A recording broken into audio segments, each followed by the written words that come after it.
Cet album, moi c'est un album que j'ai beaucoup apprécié, je vous dirai ensuite pourquoi, mais il parle de quoi? Eh bien, il parle de Monsieur Gaudin, qui était un ancien ouvrier, ça se passe au 19e, et il est devenu ingénieur, déjà, et il crée une entreprise avec l'idée du phalanstère de Fourier, c'est l'époque des utopies socialistes.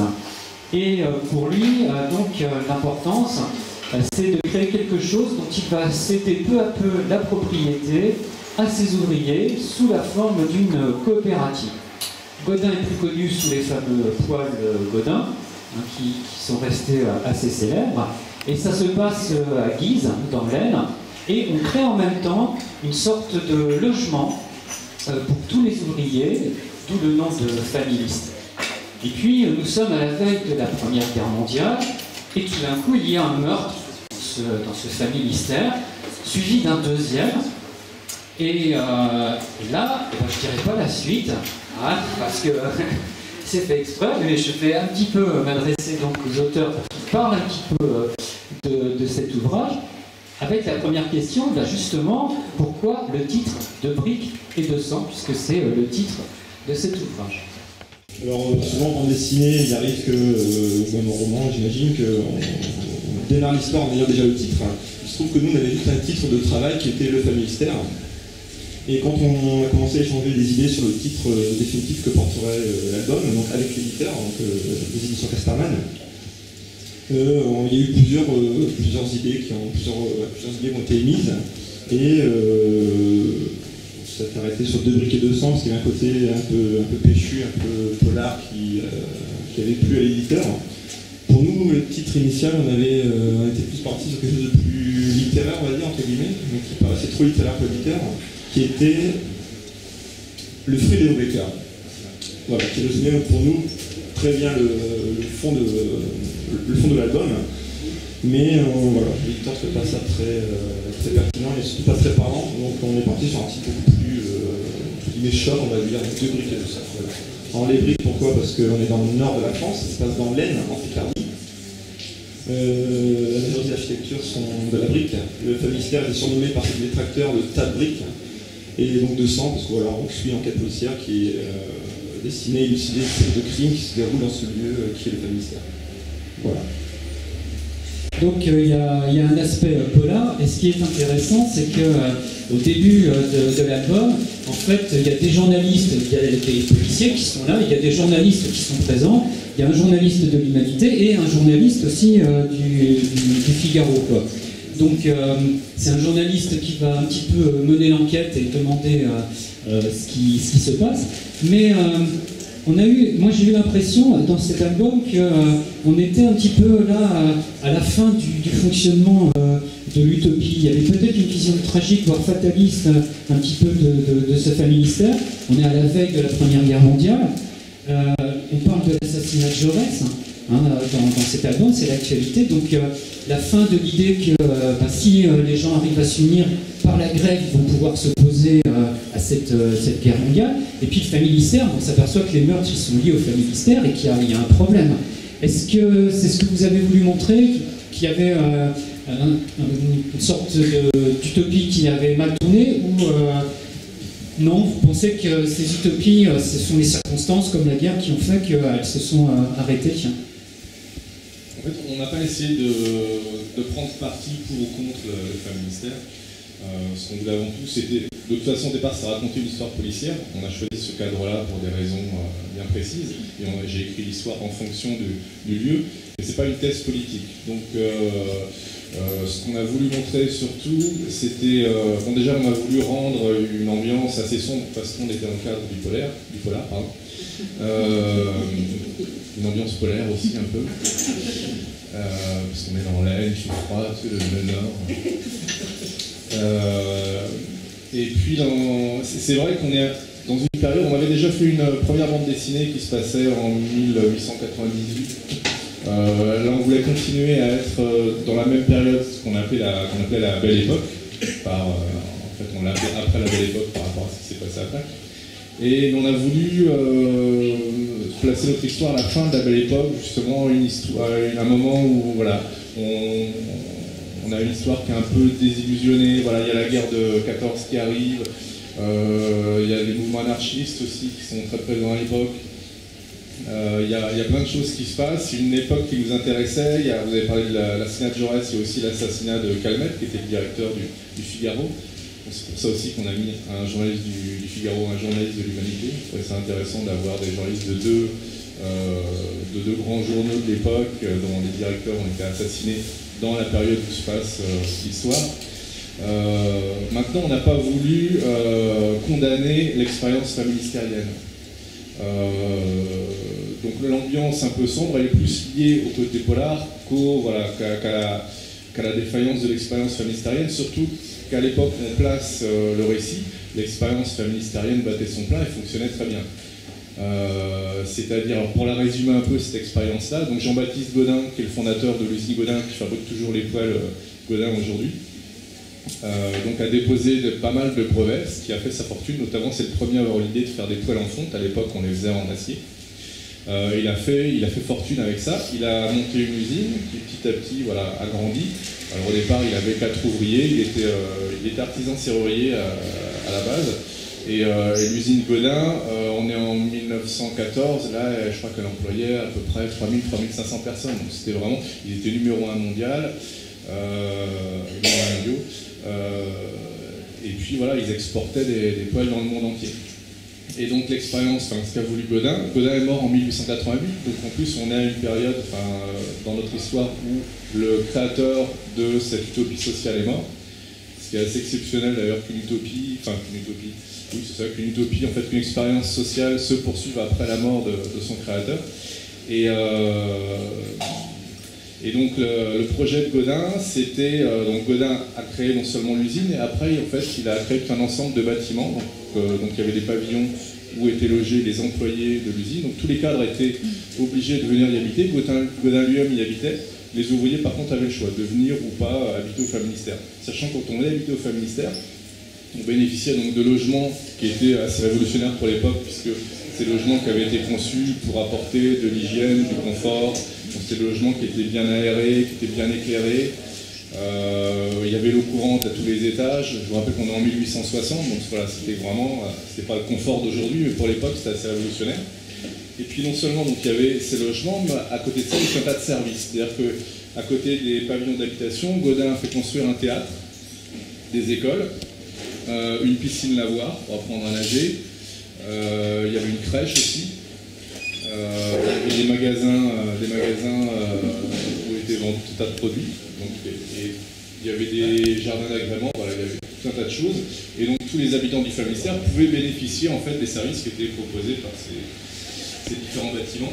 Et en plus de ça, il y avait même un système, déjà un premier système de retraite, de sécurité sociale. Et donc tous les ouvriers, tous les employés de l'usine qui venaient habiter au Famministère devenaient membres d'une coopérative, la coopérative du Famministère.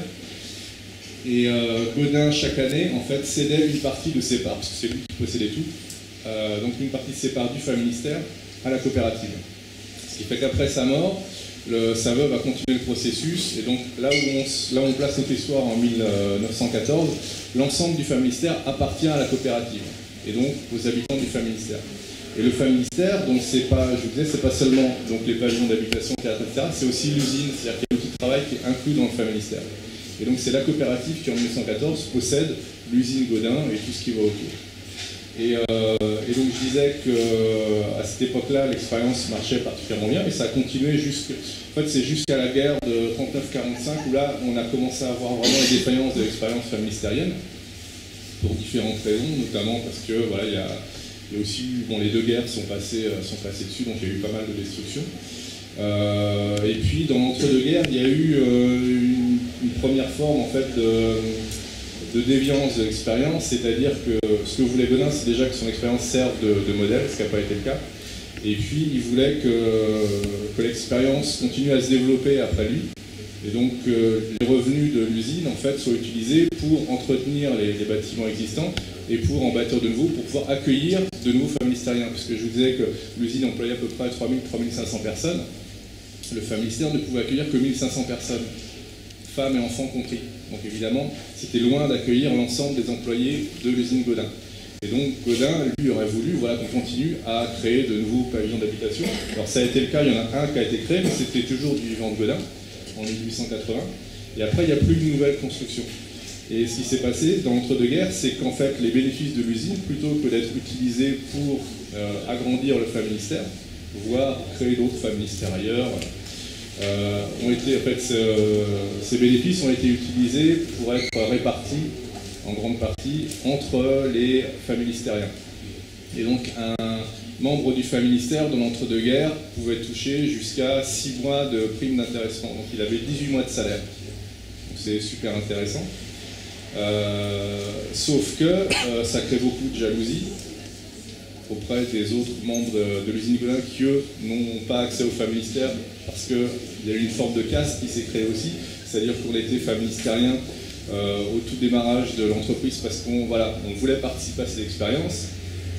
Après 1914, 1918, on est déjà sur une deuxième génération de familistériens. Et cette deuxième génération, généralement, c'est des enfants de familistériens. Et c'est très difficile après, dans l'entre-deux-guerres et après, d'entrer dans le familistère quand on n'est pas né dans le familistère. Voilà. Donc il y a une forme de jalousie aussi qui s'instaure. Et puis voilà, c'est en ça que je parle de déviance de l'expérience. Oui. Mais on n'a pas voulu faire une thèse aussi sur l'expérience familistérienne. Alors, il n'empêche que dans le livre, vous montrez bien, dans la bande dessinée, vous montrez bien, excusez-moi, qu'il y a des idées qui s'opposent, qui sont contradictoires. Il y a quand même l'idée, on est à la veille d'un affrontement, on sent bien qu'il y a des tensions entre la France et l'Allemagne. Il y a l'idée que si les ouvriers des deux pays s'unissent et font la grève pour s'opposer à cette guerre, ils peuvent peut-être l'empêcher.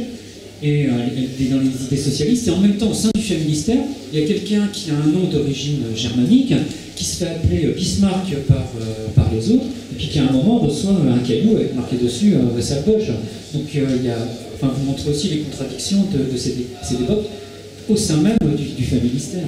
Oui, parce que à mon avis, ce qui fait échouer la plupart des utopies, c'est avant tout l'humain. C'est le facteur humain, et quelle que soit l'utopie, quelle que soit aussi une idée peut être magnifique, mais elle peut être après complètement détournée par ceux qui la mettent en place. Et ça a été souvent le cas en fait de la plupart des expériences qui ont été menées. Gaudin, avant de fonder le familistère, a financé une expérience qui s'est passée au Texas, à La Réunion, près de Dallas. C'était une première expérience phalanstérienne, donc inspirée des thèses de Fourier. Et donc, il n'était pas à l'initiative de l'expérience, c'était Victor Considérant. Mais il a financé en grande partie cette expérience. Donc là, c'est 400 colons qui sont partis de France et de Belgique, qui sont allés aux États-Unis, pour fonder un phalanstère. Et très rapidement, en fait, au bout de quelques mois, je crois que l'expérience a duré 2 ans, mais déjà au bout de quelques mois, en fait, ça a commencé à capoter. C'était pas parce que l'idée était mauvaise en soi, mais c'est parce que son application par ceux qui étaient partis en fait était assez catastrophique, puisqu'en fait la base industrielle, financière, le moteur économique de l'expérience de Dallas, en fait, c'était l'agriculture. Et sur les 400 colons qui sont partis, il n'y en avait pas un qui était agriculteur.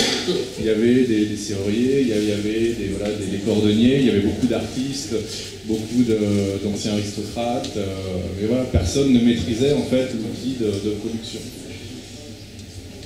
Bien, je me tourne vers notre troisième intervenant. Alors je pose la question de façon un petit peu abrupte, mais l'utopie était morte à notre époque. L'idéal un petit peu de ce familistère est de faire des choses en commun, de façon collective. Est-ce que ça existe toujours? Sous quelle forme? Est-ce que dans cette période quand même de crise et de mutation profonde que l'on connaît, est-ce que ça a un avenir? Est-ce que ce que l'on vient de dire sur cette expérience de Gaudin, est-ce que ça nourrit les expériences actuelles? L'utopie, bien sûr, elle n'est pas finie, bien au contraire, elle a eu l'occasion de s'affiner, de se peaufiner par rapport à des expériences. Le familistère a été l'une des premières expériences. Il faut rappeler le contexte, c'était au XIXe siècle. Oui, donc ce que je disais, c'est que tout ce qui était mouvement coopératif, c'est né au 19e siècle. Donc le Familistère en fait partie. Et au tout début, on est parti sur des associations soit de consommateurs, il y a eu deux mouvements en fait, ou associations d'ouvriers. Alors bien souvent, c'est parti de corporations au niveau des ouvriers. On a eu les lunetiers, on a eu tout ce qui était le travail du cuir, etc. Et ça a été sur ce siècle-là, en tous les cas, que tout s'est affiné et que les expériences ont permis de construire et de monter des mouvements qui étaient fiables. Alors, le mouvement SCOP, qui fait partie du mouvement coopératif, il y a d'autres systèmes coopératifs aussi, il faut le dire, a bien sûr s'est construit sur ces bases-là. Et aujourd'hui, ce qui est intéressant, c'est que ce qui a été évoqué par rapport à, je dirais, le Familistère, avec les ouvriers qui étaient censés donc racheter, entre guillemets, leur outil, eh bien ça s'est peaufiné, puisque nous, le mouvement SCOP, on est sur ce système-là, où ce sont les salariés qui détiennent le capital, et il y a une répartition pour ça du bénéfice, qui s'opère en 3 parties, et il y a une partie, entre autres, pour la participation, et qui donne la possibilité donc de reverser sa participation au niveau du rachat de l'entreprise. Donc c'est vraiment le mouvement Familistère de Gaudin qui a réussi à mettre ça en place. Alors ça va un peu plus loin maintenant parce qu'il y a une autre partie, un tiers, qui est réservée dans l'investissement. Donc ça c'est, je dirais, le pécule de sécurité de l'entreprise coopérative, de la SCOP, et qui permet de justement voir tous les investissements à l'avenir. Alors c'est très important ces systèmes-là parce que, comme on peut le dire, c'est une sécurité pour l'avenir. Et c'est ce qui explique aujourd'hui pourquoi les SCOP résistent plus facilement à la crise que d'autres entreprises. Parce que cette sécurité-là, c'est pour l'investissement. On sait que c'est là dans l'entreprise. Tous les bénéfices ne vont pas directement être redistribués. Donc c'est vraiment l'avenir. Voilà. Alors le mouvement coopératif, les SCOP, aujourd'hui c'est 2000 SCOP en France. Et ça prouve bien que le système fonctionne. On y met effectivement les mots qu'on veut derrière, mais ce qu'on peut observer en tous les cas, c'est que depuis les années 80, eh bien, c'est un mouvement qui évolue. Aujourd'hui, on est à peu près 5% de progression de SCOP par an. Donc, ce qui n'est pas anodin, parce que je ne sais pas exactement les chiffres au niveau de l'entreprise. Mais voilà. Je ne sais pas si ça répond complètement. Si, mais j'ai vu l'autre jour qu'une entreprise Seralep à Saint-Vallier dans la Drôme s'était transformée en SCOP en 2004. Elle produit des isolateurs électriques en céramique pour les lignes à très haute tension. Est-ce qu'aujourd'hui, la SCOP ne serait pas aussi une alternative à une sorte de capitalisme financier qui n'en a rien à faire de où se localise l'entreprise et permettrait justement, en se développant, en donnant la participation aux ouvriers, d'être une alternative à la crise actuelle. Avec, cela dit, le petit problème qui est toujours du rachat de l'entreprise, du financement de l'entreprise. Comment ça se passe un petit peu? Et est-ce que ce n'est pas une alternative à ce phénomène de capitalisme financier, comme je disais tout à l'heure? Alors là, je ne peux pas répondre. Évidemment, c'est que du positif, c'est vraiment une alternative, parce que ce qu'on voit bien aujourd'hui, c'est que les entreprises, dans le système privé, ont un souci en tous les cas de maintenir leurs capitaux, et c'est toujours le risque que ça parte ailleurs, soit à l'étranger ou dans la finance, ce qui n'est pas le cas bien sûr d'une SCOP, puisque ce sont les salariés qui détiennent le capital.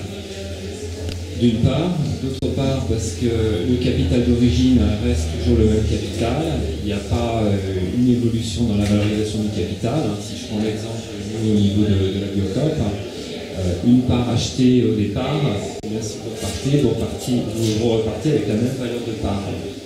Donc ça évite tout cet aspect spéculation financière et qui nous plaît bien, nous, en tous les cas, dans notre activité, puisque forcément, on n'est pas dans ce système de fonds de commerce et bien la SCOP elle est permanente et elle ne sera jamais revendue. Donc voilà, ça c'est un point sécurisant. Bien sûr après, au niveau salarié, ça permet vraiment d'avoir un autre sens des valeurs puisqu'on est carrément dans la participation dans la décision. Alors il faut peut-être que je reprenne un peu les principes de SCOP, parce que c'est vrai qu'on tourne un peu autour. Le premier point, c'est d'abord de réunir des gens qui sont là pour mettre en commun leurs capacités professionnelles. Donc ça peut être dans tous les domaines. On est parti du domaine ouvrier plus, mais aujourd'hui on est dans le service, on est dans la production, dans toutes les activités qu'on peut connaître. Le deuxième point, c'est le côté bien sûr démocratique. Un homme, un salarié égale une voix. Donc systématiquement, c'est pas une question d'argent, tout le monde donne sa voix. Le troisième point, c'est la répartition équitable des bénéfices, ce que je vous expliquais tout à l'heure, où là, il y a un tiers qui est redistribué pour les salariés. On verra après, il y a un autre tiers qui est distribué pour les dividendes. Comme les dividendes, ce sont les salariés qui sont sociétaires, eh bien, ce sont les salariés qui en bénéficient aussi. Et puis l'autre tiers qui est pour la fameuse réserve légale. Alors là, j'ai repris le schéma que nous on connaît au niveau Biocop, sur Cholet. Après, c'est des choses qui se redéfinissent au niveau de chaque SCOP et c'est pas forcément cette répartition égale. Et puis, un autre point important qui est l'aspect réseau, puisque les SCOP sont en réseau, c'est-à-dire qu'il y a un réseau pour le développement, pour l'accompagnement. Et c'est ça qui est intéressant, c'est que toutes personnes qui ont l'envie de créer, eh bien, le réseau est là pour soutenir. Donc il y a ce côté, on va dire, solidarité. Je voulais, pour terminer, quand même parler du dessin. Je ne sais pas si on va bien le voir. Une partie de l'album, c'est pour vous montrer un petit peu les tons dans lesquels il a été fait. Et je voulais poser deux questions donc, au dessinateur. Pourquoi ces teintes, que je trouve moi particulièrement bien adaptées à l'histoire, et puis techniquement comment vous les avez réalisées. Et puis une question un peu plus personnelle, moi je trouve que vous êtes sur cet album éclaté sur les moustaches, les cheveux, il y a tout un tas de personnages barbus et moustachus avec des formes différentes et on les reconnaît bien grâce à ça, mais là je trouve que, peut-être que je me trompe, vous allez me dire, mais vous êtes bien éclaté sur le poil en tout genre dans cet album. Je vais vous montrer là quand même. Bon, je vais commencer sur la question la plus amusante apparemment. Pour tout ce qui est moustache et autres attributs capillaires, il se trouve surtout que c'est vrai que quand on regarde les photographies d'époque, il y avait beaucoup effectivement cet attribut en fait, beaucoup d'hommes portent la moustache, la barbe, voilà, il y a différentes raisons et c'est vrai que là-dessus c'est assez amusant d'utiliser ça de manière un peu exagérée on va dire. Voilà. Sachant qu'à la base mon dessin n'est pas un dessin réaliste, dans le sens où il y a beaucoup d'interprétations par rapport à ce que je vois. Quand je dessine, en fait, il y a énormément d'interprétation. Donc pour le coup, effectivement, mon univers graphique, mon dessin, c'est plus sur la caricature, on va dire. C'est pas vraiment le bon mot, mais on se rapproche de ça. Donc effectivement, l'attribut capillaire et autres était un bon moyen de s'éclater là-dessus. Pour ce qui est des couleurs, donc c'est vrai que l'album est assez sombre. Plusieurs raisons de ça, des raisons logiques, tout simplement. L'histoire se déroule de janvier à août 1914, donc forcément l'histoire commence en plein hiver. Donc je ne sais pas si certains d'entre vous sont déjà en Picardie, on n'a pas les lumières du sud, donc forcément l'hiver c'est tombé gris, bleu, tout ça. Donc forcément je n'allais pas partir sur des ciels, sur des couleurs très joyeuses. Le deuxième point, c'est que comme on est dans l'univers du polar, comme en bande dessinée, le dessin doit servir l'histoire absolument. C'est-à-dire que quand le lecteur lit le livre, il doit absolument se retrouver de rentrer facilement dedans. Donc effectivement, la mise en couleur sert aussi à s'immerger dans l'histoire. Donc comme on était parti sur une histoire assez sombre de meurtre sur des huis clos en plus, donc il y a un petit côté quand même claustrophobique. Donc les teintes ont servi à amener cet effet un peu oppressant. Donc voilà. Et pour la technique, en fait, tout ce qui est travail de mise en couleur est réalisé de manière numérique. C'est-à-dire que tout le travail de couleur est fait sur l'ordinateur. Voilà. Moi j'aimerais rebondir, rassurez-vous, dans les scopes actuellement, c'est pas aussi sombre. Je termine juste en vous disant qu'il y a un site internet qui est familistère.com sur lequel vous pouvez retrouver des choses. Et il y a un dossier technique, enfin un peu plus technique à la fin de la BD, hein, avec des photos, si je me rappelle bien. Si à un moment là, il y a une photographie ici, et on le retrouve sur la tranche de l'album, c'est la statue de Jean-Baptiste Godin. Qui est devant le familistère, en fait, sur la place qu'il y a devant le familistère. Et donc, pour vos questions. Vous demandiez tout à l'heure si on connaissait d'autres expériences coopératives. Je pense qu'il me semble que ce qui se passe dans les écoles qui utilisent la méthode traînée, ils utilisent aussi la coopérative pour que les enfants soient responsables de tout un tas de choses dans la vie de leur classe et de leur école. Et que c'est vraiment, pour moi, une utopie réalisée, ça devient une réalité, c'est plus vraiment une utopie, c'est une utopie transformée en réalité. Et ça date de bientôt un siècle, je ne sais pas pourquoi c'est un centenaire de l'apparition de cette pédagogie, mais quelque chose qui existe et qui a évolué pour exister encore aujourd'hui. Et peut-être que c'est quelque chose qui pourrait se développer davantage. Je sais que du point de vue sportif aussi, il y a certaines écoles qui organisent des activités sportives en dehors du temps scolaire, le mercredi, des choses comme ça, aussi sur notre coopérative, et où les enfants ont aussi un rôle actif et responsable dans la gestion de la vie sportive coopérative. J'aimerais rebondir là-dessus parce que c'est vrai que ça reprend vraiment la base du mouvement coopératif, où on est dans l'objectif, en fait, on se crée des moyens, et on est toujours dans cette dynamique-là. Et les scopes, on est tout à fait dans cette approche où eh bien, on va sûrement moins faire appel à l'extérieur puisqu'on est dans l'élaboration de procédures. Alors, ça demande un peu plus de travail, c'est peut-être un peu plus long, mais on travaille vraiment sur le long terme. Et on est plus dans cette appropriation, en fait, par les gens qui y travaillent. Et le mouvement coopératif en général est vraiment dans cette dimension-là. Et c'est ce qui apporte d'ailleurs la motivation et la compréhension en fait de notre environnement et l'évolution du projet suivant les valeurs. Quand on était consommateur d'une coopérative de produits biologiques, on n'avait pas seulement une part sociale, on avait aussi un rôle qui était certes minime, mais on avait une participation dans la vie de la coopérative dans laquelle on était consommateur. Pourquoi est-ce qu'à Cholet, vous ne proposez pas des choses comme ça ? Alors c'est vrai que c'est un peu différent, ça fait partie de la diversité coopérative. Là on évoque la coopérative de consommateurs, où effectivement les sociétaires ce sont les consommateurs. La SCOP c'est une coopérative ouvrière, donc, où les sociétaires ce sont les salariés. Donc c'est ce qui fait la différence, ça ne veut pas dire qu'on ne laisse pas de part aux consommateurs. On a dans l'esprit effectivement de pouvoir faire en sorte que, aussi bien du producteur au consommateur, tout le monde retrouve son équilibre. Donc on a laissé une part plus, on va dire, dans l'esprit association. Bon, il y a une association de consommateurs qui est indépendante, qui travaille à côté de la Biocop. Mais c'est vrai, c'est ça qui donne effectivement notre identité. Alors bon, on peut imaginer d'autres formes pour la participation des consommateurs, mais bon, on n'est pas effectivement sous un statut de coopérative de consommateurs. C'est ce qui fait la différence. C'est pas non plus une question, c'est une expérience. On peut aussi rapprocher cette expérience des sociétés civiles immobilières d'attribution, c'est-à-dire que des gens qui veulent sortir de la spéculation immobilière, des individus lambda se regroupent et ils font un projet, soit d'investissement, soit collectif, de logement collectif.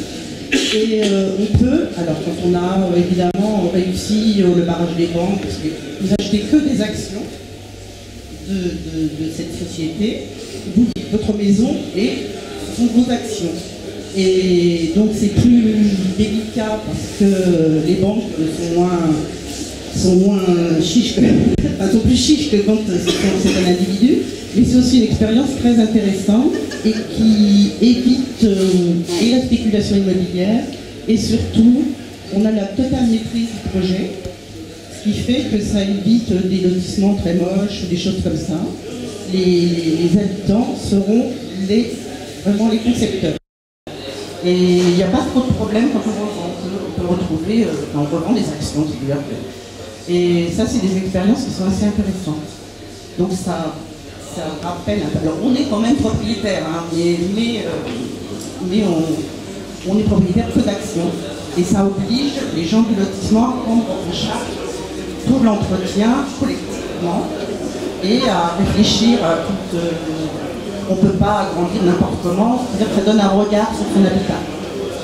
Oui, ben là on reprend aussi l'idée de l'appropriation en fait, du projet, hein. Je crois que c'est tout à fait ça. Alors, ça peut être sur divers domaines, et effectivement la question de l'habitat est encore de plus en plus d'actualité vis-à-vis de nos soucis d'environnement qu'on peut connaître aujourd'hui. Pour rebondir un peu sur ce que vous disiez là dans le public, et c'est moi ce qui m'avait marqué au début quand j'ai découvert l'expérience famille-stérienne.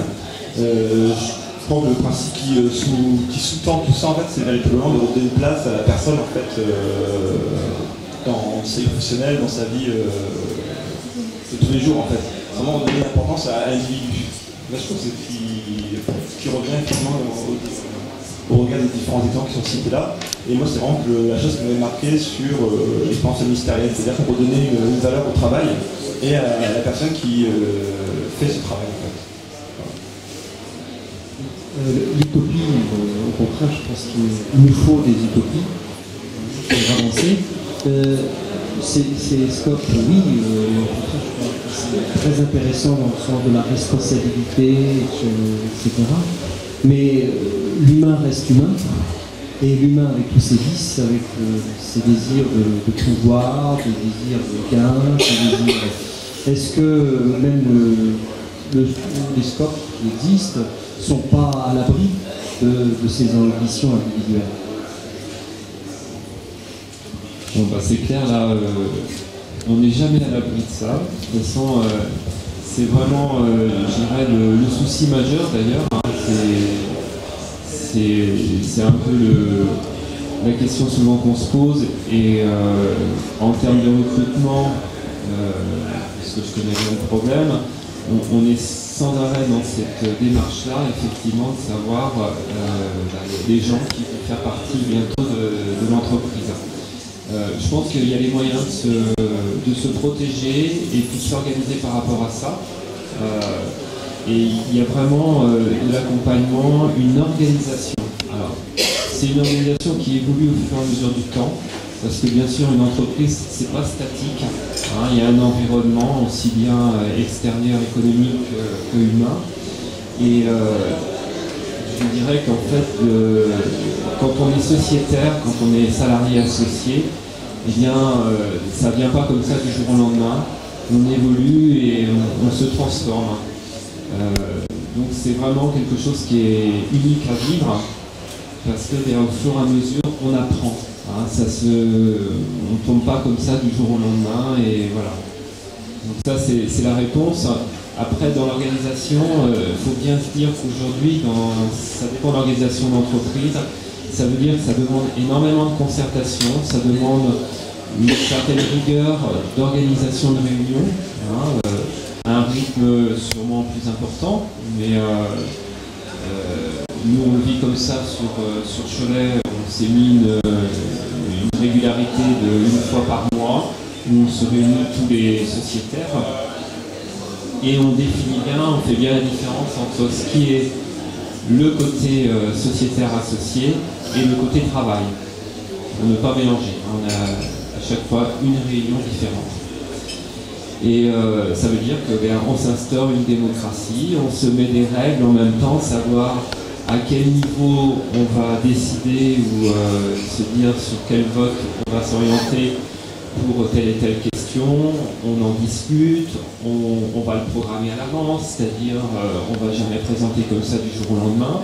Ce sont plein de gestes et d'organisations qui sont vraiment en interne et qu'on fait évoluer au fur et à mesure du temps parce que la structure augmente et ce qu'on connaît à 5 ou 6, c'est pas la même chose qu'à 20, et c'est pareil pour les les plus grosses scopes, j'ai l'occasion d'en partager avec d'autres collègues en scope.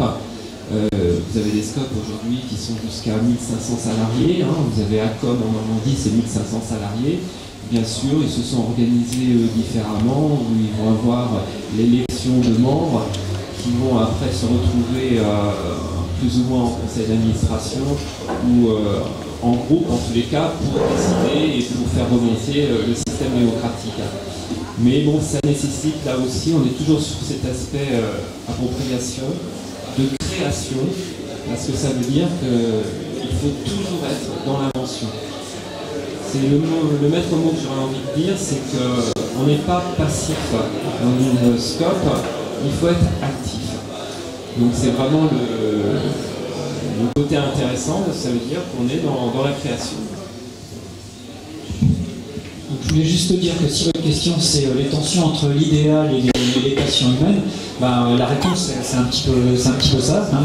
C'est le fond de la BD, c'est pour ça que je vous redonne un petit peu la parole, parce que le palais familial, il est organisé aussi d'une façon un peu particulière. Il y a les gènes qui peuvent être occasionnés pour le vis-à-vis, le bruit qu'il peut y avoir, parce que c'était sous une verrière.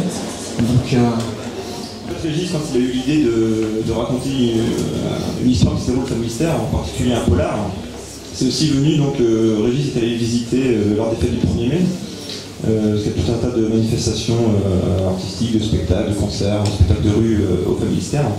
Donc Régis a visité à ce moment-là, et c'est vrai que le sentiment que tu as eu, c'est juste projeté sur ce que pouvait être la vie au Palais Mystère, et effectivement ce côté bruyant, par exemple, qui est inhérent. Les pavillons d'habitation sont des 3 gros bâtiments, avec chacun une cour centrale, surplombée d'une verrière. Et c'est vrai que ça résonne énormément quand on est sur les coursives, par exemple. Et Régis s'était dit, mais si les gamins passent comme ça en courant, en rentrant de l'école, à Bralier et autres, ça doit effectivement créer des nuisances sonores. De même que tu cites souvent l'exemple d'un couple qui va se prendre la tête, qui va s'engueuler dans l'appartement du village d'à côté. C'est tous les bâtiments du Palais Mystère qui vont être au courant de la discorde qu'il y a dans ce foyer-là. Donc voilà, donc ça avait apporté les prémices de cette idée de polar. En gros, c'est ça. Voilà. Juste pour rebondir là-dessus, en lisant le livre, oui, de la lecture du livre ressort quand même effectivement que c'est une atmosphère parfois un peu oppressante, hein, de cohabitation qui se fait pas sans difficulté et qui, comment dire, parfois fait apparaître que, comment dire, effectivement la vie commune n'est pas tout à fait simple et que peut-être même la vie commune poussée à l'extrême a fait abandonner à certains leur individualité. Oui, tout à fait. L'impression qui domine, en tout cas moi, qui chez moi a été très prégnante quand je suis entré pour la première fois dans le Palais Mystère, dans une de ces cours centrales, c'était une impression carcérale, d'oppression vraiment. C'est-à-dire que c'est l'image qu'on a quand on rentre dedans, c'est un peu l'image qui est véhiculée par toutes les séries télé où on voit des prisons, notamment des séries télé américaines. Il y a des images dans la bande dessinée, donc les cours centrales, en fait, tous les logements sont organisés autour d'une cour centrale rectangulaire, et donc tous les logements donnent sur des coursives, et donc les coursives donnent sur la cour centrale. Et c'est un peu l'image qu'on a de la prison, avec des cellules en fait qui donnent sur des coursives et un espace commun au milieu. Et donc il y a, on voit un peu ici, alors là c'est une scène de nuit, donc c'est forcément très sombre. Et donc il y a cette impression qui est très forte en fait quand on entre pour la première fois dans le Palais Mystère. Et évidemment moi quand je suis rentré, j'ai tout de suite eu envie de raconter une histoire et je me suis projeté en fait dans l'histoire en me disant si moi j'avais vécu à cette époque-là, au sein de cette expérience-là, comment est-ce que je l'aurais ressenti, vécu. Et je me suis tout de suite dit que j'aurais eu du mal à cause, parce que aussi je pense qu'on est devenu aussi beaucoup plus individualiste quelque part qu'on l'était à l'époque. On est tous habitués à notre petit confort, à avoir notre chez-soi, bien à nous, et on a moins en tête toute cette volonté de vie en communauté, parce que je pense que c'est la société qui nous a petit à petit amené à ça. Et Je ne sais plus quelle était la question. Cela dit, il y avait un conseil de régulation. Oui, il y avait un conseil de surveillance. Il y avait plusieurs conseils au sein du Famministère qui aidaient justement à réguler un peu la vie commune, parce que forcément, c'est ce que disait David, si on a des enfants qui sont livrés à eux-mêmes dans l'enceinte du Famministère, ça devient tout de suite infernal, parce que ça peut être très bruyant, parce que ça peut causer beaucoup de nuisances, des gens qui crient, qui ne respectent pas les lieux. Et donc il y avait des conseils conseils de surveillance. Il y a plusieurs conseils en fait qui étaient au sein du Famministère chargés de réguler tout ça, de faire en sorte que tout le monde respecte bien les règles. Il y avait quand on était nouvel arrivant au Famministère, on avait une sorte de rite d'intronisation, d'introduction dans le Famministère, où on devait assurer tout le monde qu'on avait bien assimilé les règles du Famministère et qu'on les respecterait et qu'on les ferait respecter aussi à sa famille. Mais c'est une expérience de vie communautaire et par exemple dans le Famministère il y a l'eau courante à tous les étages, ce qui à l'époque était révolutionnaire, mais c'est pas l'eau courante dans tous les logements. Si l'eau courante arrivait dans des salles d'eau en fait qui étaient installées aux angles, à chaque angle en fait de la cour, et donc c'était des douches collectives, c'était des points d'eau collectifs. Et à un moment donné, il a été évoqué l'idée dans les années 50, je pense, juste après-guerre, de mettre l'eau courante dans tous les logements. Et en fait, ce qui a été voté au sein du Famministère, c'était que non, on préférait garder l'eau courante uniquement en boucle coursive, parce que ça faisait aussi partie de la vie communautaire. Et que ça, incitait les gens aussi à se rencontrer, à s'auto-gérer, essayer de faire en sorte que la cohabitation avec le voisin se passe bien. Je rebondis un peu sur ce que Régis disait au début, sur le fait que la société actuelle nous fait un peu plus individualiste, moins enclin à vivre en communauté. Moi, je trouve ça à moitié vrai dans le sens où les premières personnes qui ont vécu au Famministère, les premières générations, du moment à l'époque du vécu du vivant de Gaudin.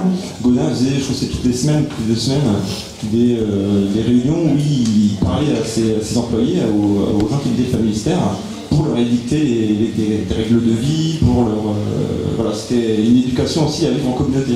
Nous, même à l'époque, c'était pas spécialement inné de vivre en communauté. Il y avait quand même un travail d'apprentissage et d'éducation.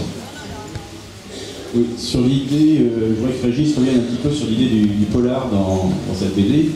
Le Famministère, effectivement, a un lieu très régulé, voire ultra régulé, auto-régulé. Et finalement, on voit par le crime à un moment, et ensuite par l'histoire du polar, qu'il reste toujours des choses cachées, il reste toujours des choses qu'on garde par-devers soi, qu'on ne montre pas, qu'on ne veut pas montrer. Et donc j'aurais voulu savoir si tu avais travaillé là-dessus, si c'est aussi un petit peu pour ça que tu as mis cette histoire de polar dans ce milieu-là. Oui, tout à fait. C'est-à-dire que quand j'ai visité le Famministère, je me suis tout de suite dit, tiens, que serait-il passé si, au sein de cette communauté en apparence parfaite, on avait trouvé un cadavre, sans savoir qui avait tué la personne. Est-ce que c'est quelqu'un de l'intérieur, donc du Famministère, ou est-ce que l'ennemi, c'est un ennemi qui vient de l'extérieur, donc de la ville de Guise ou ailleurs. Et c'est vraiment ce qui m'intéressait dans le fait d'introduire un univers de polar dans cette expérience-là.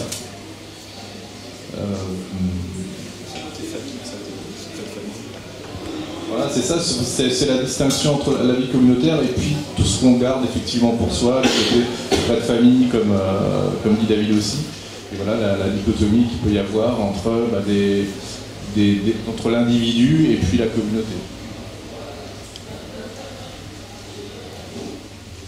Moi, je voudrais rebondir un petit peu sur l'intervention de Madame tout à l'heure et de vous qui a été repris.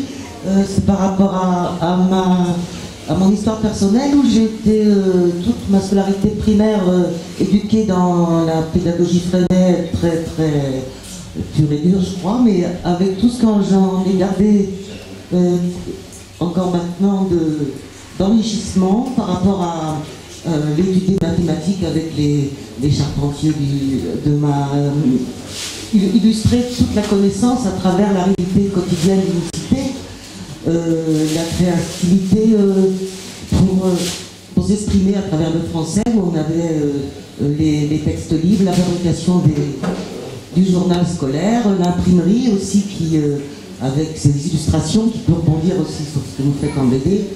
Et moi, je sais que et après, j'ai fait très peu d'études en collège ordinaire, et c'est pas eu le bac ni rien. Et j'ai eu l'impression de tomber de Caribansylla à ce moment. Mais je sais que toute ma vie est en référence à cette éducation sociale dans la cité, grâce à cette éducation-là. Donc c'était une référence à la pédagogie Freinet.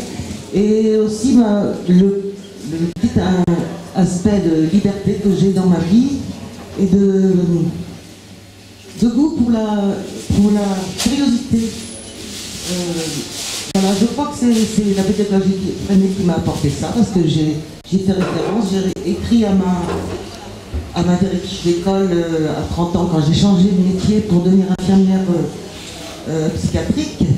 Et là, j'ai rebondi encore, puisque j'ai pu quelques années essayer de pratiquer avec certains médecins la psychothérapie institutionnelle, qui était aussi de donner une certaine place aux malades mentales dans la société et dans leur douleur quotidienne.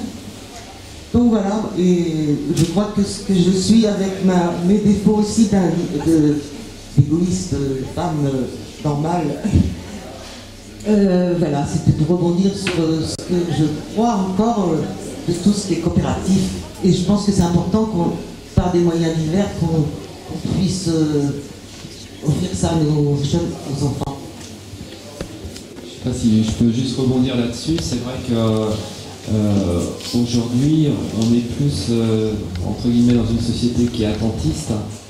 Et c'est un mouvement qui est, voilà, il faut se réapproprier ça, il faut le reconstruire.